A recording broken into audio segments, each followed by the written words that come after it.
what I've been seeing in last 12 months or 18 months, as you know, right, I've been seeing a very kind of different kind of market, right? On one side, there's AI economy, which is kind of holding up bulk of the market.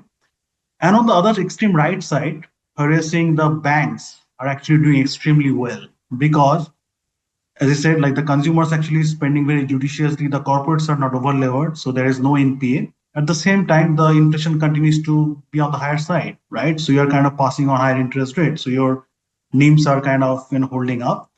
So again, for a portfolio like GCP, that has been a kind of classic positioning that we are not too focused on this top heavy names. On the other side, we tried to avoid this highly regulated entity who are very much rate sensitive. So that has been a little bit of challenge on a relative basis, right? So I mean, we are doing as probably a little better than the market. But if our base case plays out, probably the portfolio is relatively better positioned in that scenario that the consumer spending suddenly goes up.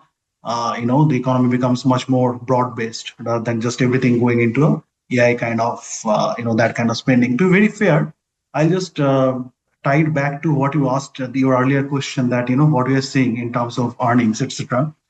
So since the trade over thing started, the earnings broadly in the S&P 500 that saw a downgrade of around 2.5 to 3% for next year. That have started to bottom out. So the revisions are actually coming up. If I look at the last quarter, like the reporting that happened, uh, the broader impact was in the smaller and mid cap, right? The broader in those mid cap index actually saw a revision of around downward revision of around 7 6 7%, right? And we are seeing that is also finding some base. Okay, now that 6 7% number is actually expected. If your broad-based index is going down by 2.5, you are supposed to see higher impact because the borrowing cost remains higher compared to what people are expecting. At the same time, the spending might get deferred because of the uncertainty, right? So again, as I said, like now what I look like, it looks like if I look at next year, after a long period of time, the expectation that the mid cap index will grow higher than Nasdaq.